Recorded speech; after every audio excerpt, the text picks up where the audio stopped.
All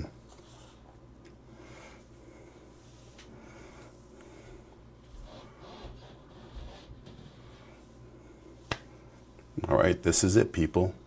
We are live. Coffee Talking Tech. Here I am. I don't have a countdown. I figured let's get into some discussions. We can start right off with the talk, but I brought a little something for me to drink, first of all. And I think it's kind of unusual, but I just kind of want to make sure that I'm getting audio here. Hey, Sammy, can you hear me? Just want to make sure everybody can hear me. So, has anyone ever had this? Zevia right here. So, this stuff is really cool because it comes in orange and it comes in root beer. Thanks, Sammy.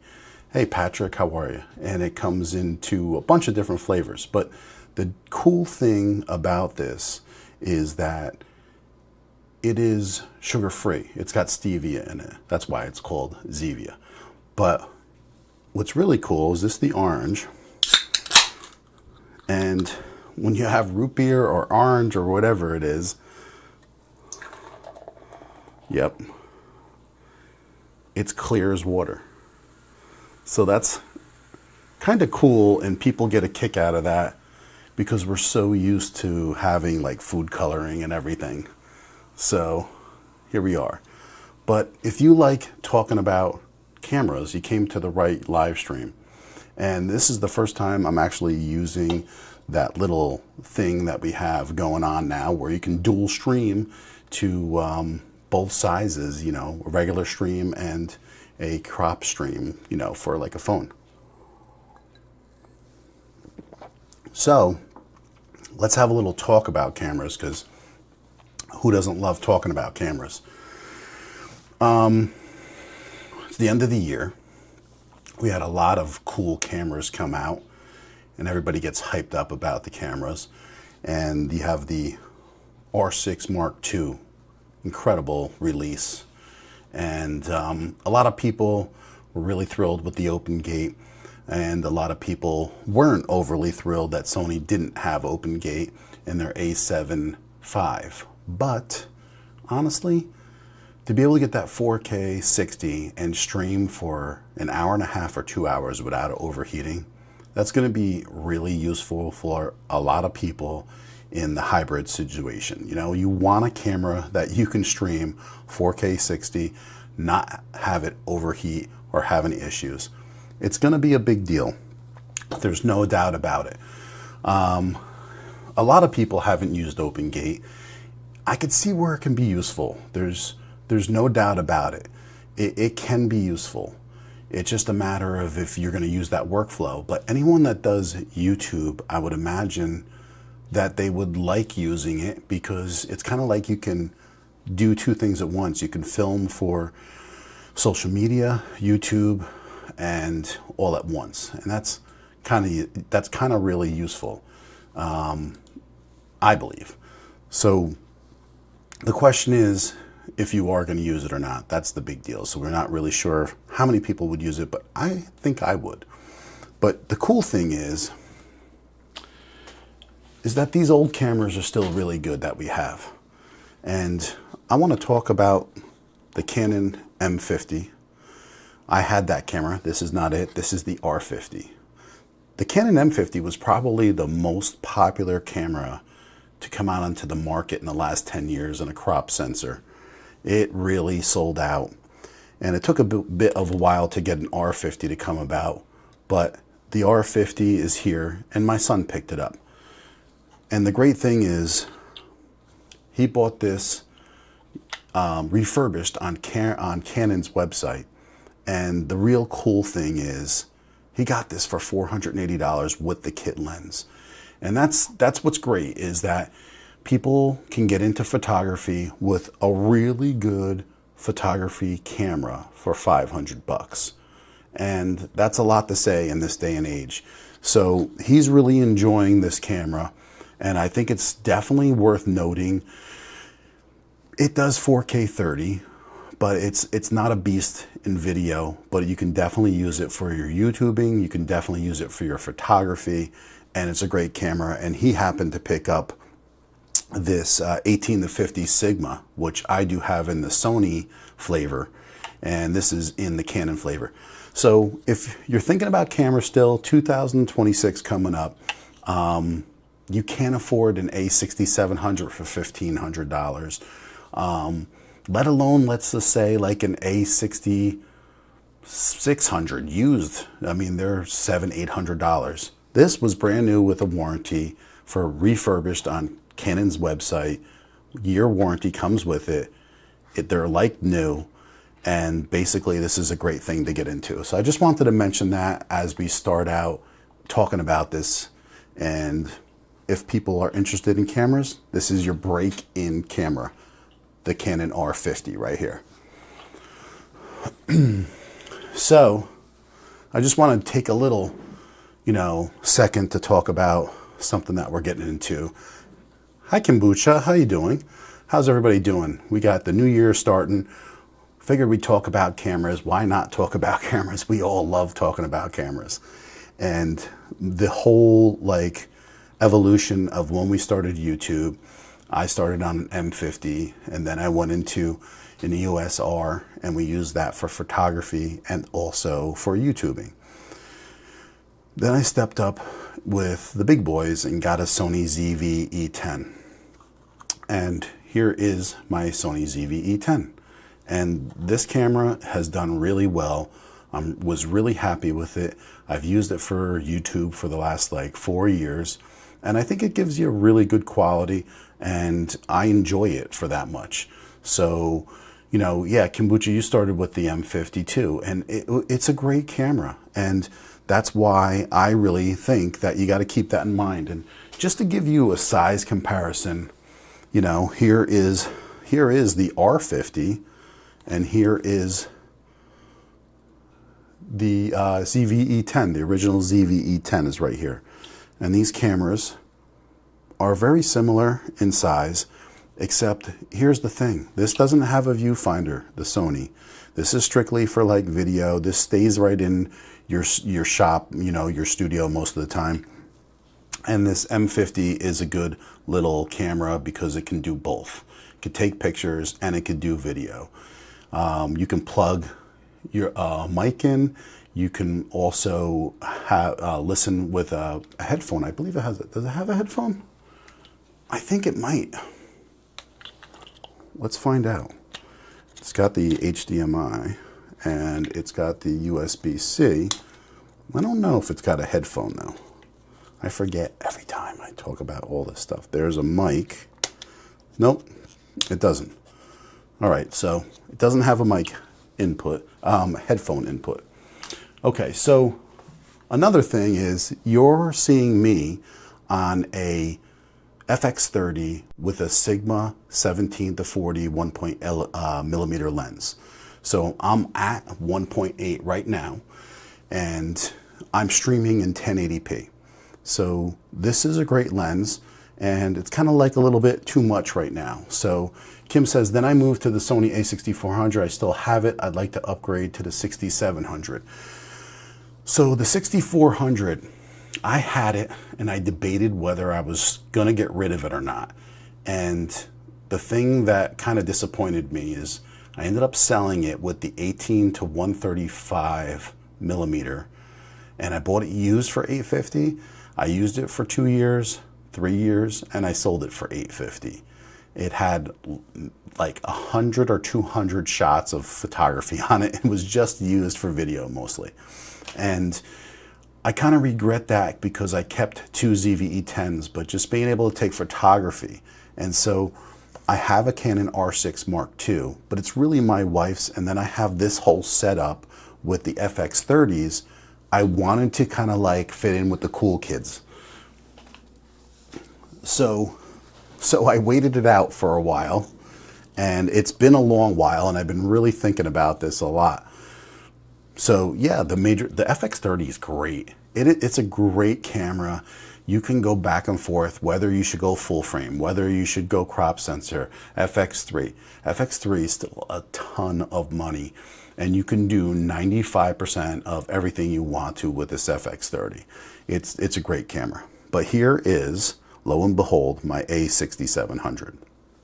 So what I went and did, and I really like it. It's a great little camera, and that's kind of like where I see myself all the time, is I end up downsizing all the time. I think I'm going to use like all this stuff, and then I really prefer to have like a smaller setup. Now, if you're familiar with a 70 to 200 millimeter zoom, then you know how big they are. I actually have one for my Sony, and we use it all the time. It's a great lens. This is actually a Tamron 70 to 180. And so it opens up and extends, and that's about how big it gets right here at its 180 max. And then this is back at 70. And then it has a little lock if you want to lock it, if you're putting it in a bag and you don't want it to extend out. But this is a full frame lens. And this is going to give me the reach of 270 millimeters. So this would be really useful for field sports, anything football it's fantastic for, but field hockey, anything lacrosse. And so this is where I wanted to fill the gap. This 70 to 180, which takes me about 100 to 110 to 270, fills this big gap. And the gap I'm talking about is all the other lenses that I have with the crop sensor Sony. So I have this great little 18 to 50 Sigma lens. It's a 2.8 through and through, but it's really tiny, and it's like just so useful to have. So this right here is great. And then the other thing is, here is the Sigma 1.4, and this is 56 millimeter, which is like a full frame equivalent of an 85-ish. So having these, and also with the crop sensor, it's good to have a couple 1.4. I have the 16 Sigma 1.4, I have the 56 1.4, and then I have the zoom 17 to 40 1.8. And it's a really good idea, at least with these crop sensor FX30s, to have something where you can get some more light in if you need it. And from there, Patrick is saying, I've downsized all the way down to a Fuji XM5. I still have the Sony A6400. Well, that's the thing, you know, like you go and find out what you kind of like and what you don't like, and you find these little gaps in between, and what you thought you would use and what you think you wouldn't use. But I was thinking to myself, and I was really tempted to buy that Canon R6 Mark III or the Sony A7 IV. And then I was like, what am I doing? What am I doing? I'm kind of like jumping to conclusions here. I don't really need to do that. And I thought to myself, get the A6700. It is so impressive of a camera for photography, and it really holds up on the video side. Yes, it's going to overheat a bit, but it's going to be strictly mostly used for photography and sparingly for video. So I think it's a great little setup. Now, granted, I do have my second FX30, and that is, it's over on this table. Let me grab this. Here she is. This one's like really rigged out though, as you can see. So I got the handle on it though too, and then you'll be able to see. So I got the little handle on it. This is a Shinobi 2 monitor, and the great thing with this Shinobi 2 is that it is a touch screen. So it's touch to focus.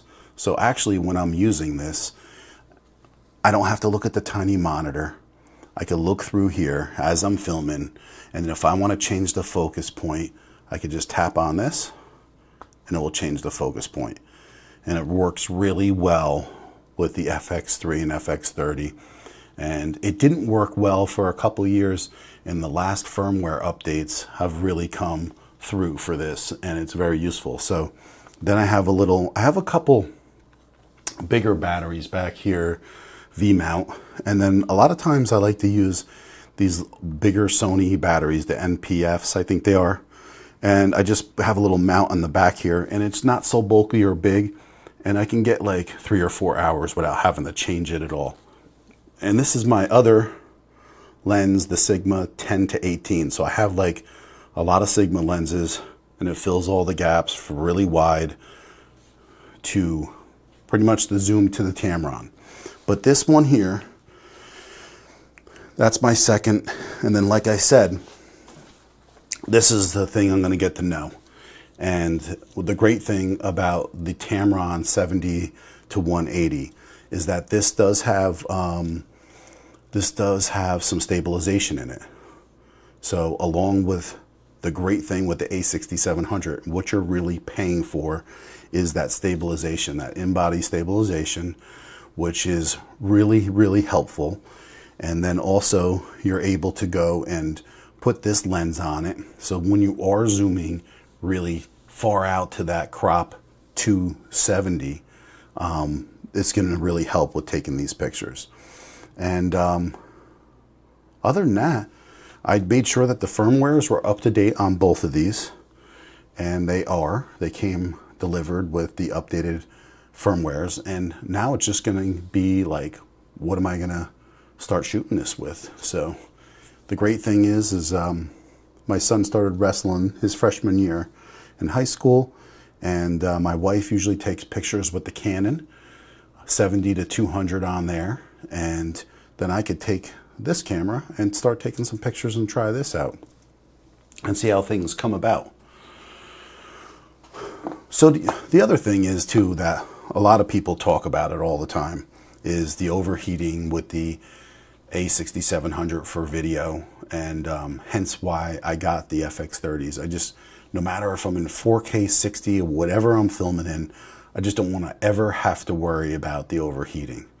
And so this FX30 I can use to stream with it, and then I'm lucky enough to have done a review with a couple PTZ cameras, and then I've kept this camera, which is the RGB Link camera that I last did a video with.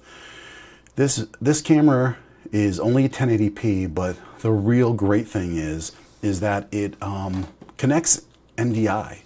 So I can connect it to my vMix without having much difficulty at all. And I can pull it in, and I can have it run off of a little PoE switch, which is power over Ethernet. And then it's got a great little zoom on it.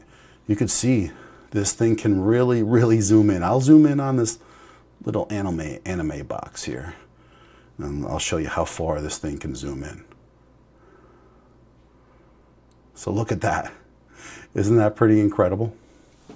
It's pretty cool that I can zoom in that far. So this little camera is about $350, and I'm just going to have that sit back and be right in my shelf in the back of the room, and use it in my streams. I don't even know if you can see, but this light here, that's my PC right here, the top of my PC right in here. I just built this new PC out just in the last couple of weeks. This is my Ryzen 9900X with a RTX 5070 Ti. And that's going to be my new streaming setup and work computer for the next few years. But this little camera is super useful in streaming, and I'm going to keep that PTZ camera. It's never going to go away. It's so useful in the back of the room like that. And but other than that, like, there's so many good cameras out there right now, and what's not to like with any of them? As we're going into the new year, You got basically the best cameras that are out there, and under $3,000 are super, super impressive. I got my fireworks going. Happy New Year. I just wanted to say, you know, we're on the verge of a new year. Does it mean I'm going to start streaming more? It could be. It could be. Who knows? You know, it all depends if you're into that. I used to be a lot, but time is the problem. I'm going to have to wait until my son's probably out of high school to have more time. But I'm trying to creep back in here and there and see where it takes me. But what do you guys think? I mean, these cameras, leave a comment down below. What camera is interesting to you, and what would be the reason why? Is there something about that camera? I mean, even I was so close to buying that Lumix the S2, the new one that came out. I mean, the focus on the Lumix is fantastic nowadays, and I was super close to really just thinking, hey, should I get this? And it was close. Hey, Dimebag, how are you? And I ordered it. I ordered it, and I canceled it because I'm like, what am I doing? Because the tech drives me nuts. I love it, right? So I'm like, always want to try these new things. But then I'm like, what am I doing? I have Canons and I have Sonys. I don't need a third camera system in the mix. It's only gonna hold me back from creating content when you have too much of that stuff going on. So I figured, heck, let me basically cancel that order. And now I waited till now, and I got myself the A6700. So I was glad that I did. And now I have that. I have the two FX30s all rigged out with everything I could need, and the A67. But the A67, let me talk about it. Everybody talks about the overheating. Get yourself one of these. Get yourself one of these babies. This is the Ulanzi fan, and it comes with a battery on top. And this battery on low will do about 60 minutes. And the great thing is, though, it can run off of another battery or USB-C also, and you can keep that running. So if it V-mount, you can plug that in, and you can run the A6700 with some video, and you don't even have to worry about it. So keep that in mind too. Patrick, what do you got here? I've been tempted to buy a pocket camera like the Roku GR3. I remember then the GR2 came out. It was really, a lot of people were impressed by it too. Trying to get something simple and get back into photography more. Okay, yeah, I mean, you know, when it comes to some of the tech stuff, even Patrick's more techie than me. And I like the specs of the hardware that's out like this, but he really likes some cool stuff, and we generally like a lot of the similar stuff, kind of like when Jeff and I, we do also. But the GR2, even when that came out, that was a camera people were loving, but the sales just, it never sold. So I really wonder at that point what was holding it back. I wanted to go, I was really close to going to a Canon R7 instead. But the thing that really bothers me about Canon are their lenses. They're not letting everybody else build the lens kits out. You know, all the lenses. Sigma can't make anything they want. Tamron can't. And there's a plethora of lenses for the E-mount, Sony E-mount. And so that's the reason. And I have all these different lenses to pick from. I have a 16, a 56, the 17 to 40, the 70 to 180, and it fills all the gaps in any kind of way from a 1.4, you know, to a 2.8, and it allows me to do anything I want. And I just connect either I have a Zoom M3, which is the little shotgun mic that you saw. It's a 32-bit float, and I can record right in that, and I can also split it and record in it and also bring it into my camera. And then right now I'm using the DJI, as you can see. DJI, I have to make sure I pronounce it correctly. D, for all those people that are going to come in. It's not DG, it's D. Okay, I get you. I say it fast and I mess it up. It's DJI. And this is slid in without any cables to the little hot shoe on the FX30. And it just allows me to move around a bit, which is really useful.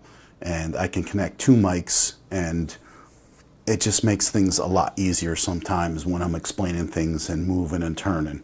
But it's a great time for cameras, that's for sure. And I'm happy to have what I have, and I feel lucky. And in between the cameras, like I said, I have built 2 PCs, one for my son and one for myself. And I'm really glad that I escaped the very, very high of where this RAM prices are going, because the RAM prices went like double, and I caught it midstream. And then now the hard drive M.2 drives have gone up about 50%. And I was lucky enough to get 3 of those before they did. 1 for myself and 2 for my son's build out. And then eventually I will have another one going in here. But that saved me some skin a little bit on higher prices. And because I built these things out and we have a micro center where we live, it was just super great to be able to build things and save a ton of money. But if you have any questions about my streaming setup, just let me know. I've been streaming for about 6 years now, and so have most of the people in here with these comments. And I don't see any end in sight with the streaming, and I'm going to keep on making my YouTube videos slowly and as we go. And that's where I'm going to sit with this camera setup for a while.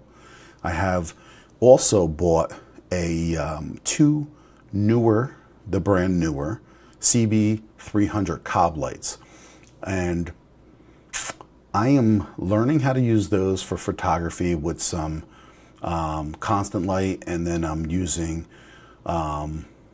different types of lighting in different situations. And me and my wife are really messing around with some of that to get better in different situations and be creative. And because that's really the main reason why I love doing all this stuff, is really just to be creative. I enjoy it, I have fun doing it, and I'm a tech head, you know, kind of like most people.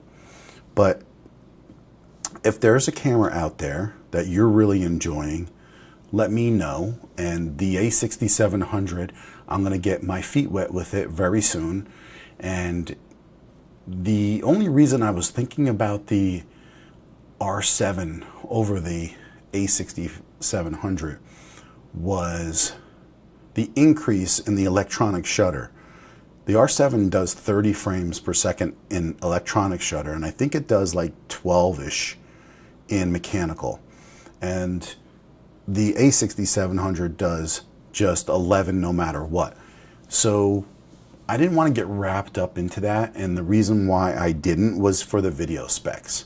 Because if I'm using this for a B or C camera in any way, being that I'm using 2 FX30s at the same time, I can get the same focal points at the same crops. So what I'm saying is, if I'm at 4K 60 with these cameras, I am, I can shoot the full size sensor at 4K 60. So there's no crop on the crop sensor at that point. I get a 1.5 crop when I get into the 120. But basically, since these are all the same sensors, the A6700 and the FX30s, they share the same sensor, also the ZVE10. And you might be saying, like, well, why didn't you get the ZVE10? Does anybody want to guess on that? It had a lot to do with the heat also. And there's a few other things that the ZVE10 didn't have, but to tell you the truth, in the last firmware they started the last firmware update, which a lot of camera companies are doing this more and more. They are starting to give you more in their firmwares. And Sony gave the ZV-E10 120 frames in the last firmware update. But overall, the IBIS is really going to be worth it in the A6700 because the ZV-E10 II does not have IBIS. So that was my real major reason of why. But all in all, I got hung up. And I want to tell you what I got hung up about. Because right now, with a couple of these tariffs in effect, and they do affect the camera prices. As soon as that had happened, I mean, 2 years ago, you can get this A6700 for $1,300, and now I had to pay $1,500 for the same camera 2 years later. Yeah, it's going to go down. It could be down in 6 months or to a year, but $200 wasn't going to change my mind about buying it. And generally, most of the time, where I live, close to New York City, photographers and videographers are selling used equipment, and I make out most of the time. This time, I didn't make out. You know, you can't make out all the time with everything, buying great stuff used for brand new almost. But if you do follow me, you can buy my stuff and I barely use it and sell it. That was a joke, but it's kind of true. But anyways, this here, the A6700, I was like, at this price point, why shouldn't I go for a used AC2, right? I think that's the full frame one that has the updated focus and it's got the sensor of the A7 IV. Why shouldn't I get that? And then why shouldn't I get an A7 IV? And I was really hung up on that. That was what was slowing me down, because basically used, I could pick one up for $200 more and have a full-size sensor. And the more I listened to some really informative people, just not people shooting off the specs, the quality of this crop sensor with this video, you would be super hard pressed to, to be able to tell the difference from a full frame to this. And the possibly one stop of dynamic range when it's dark out isn't going to be the death of me in this situation. And being that this camera at 4K 60, the A7 IV has a crop, and then also if you go 120, it's like the same crop almost. So at this point, it just made more sense for me to go for the A6700, because also you're getting the AI chip in this camera and the AC2 for focus. And this is really going to help it's really going to help in focusing because it's got the latest technology. And that's kind of what threw me over the edge with making sure I got this. And then this lens, I think I'm going to love it. I think I'm going to love it for what it can do. And so that's kind of where I end with all those things. And pretty much, if you've been watching any of this video, I kind of just want to know what cameras interest you. Leave a comment down below. And if an A6700 is something that you're into, don't hesitate. It's a good camera. You can find them used here and there. And you know that most people really love them because they are hard to find for a good price. But if you are patient and you can hang out, you can find them used on B&H too and save yourself a couple $100s. It's just that for me, I wanted to, if it was because there was let me see, it was what, 1,375-ish. So I would have saved $125 if I bought it through B&H and it was used.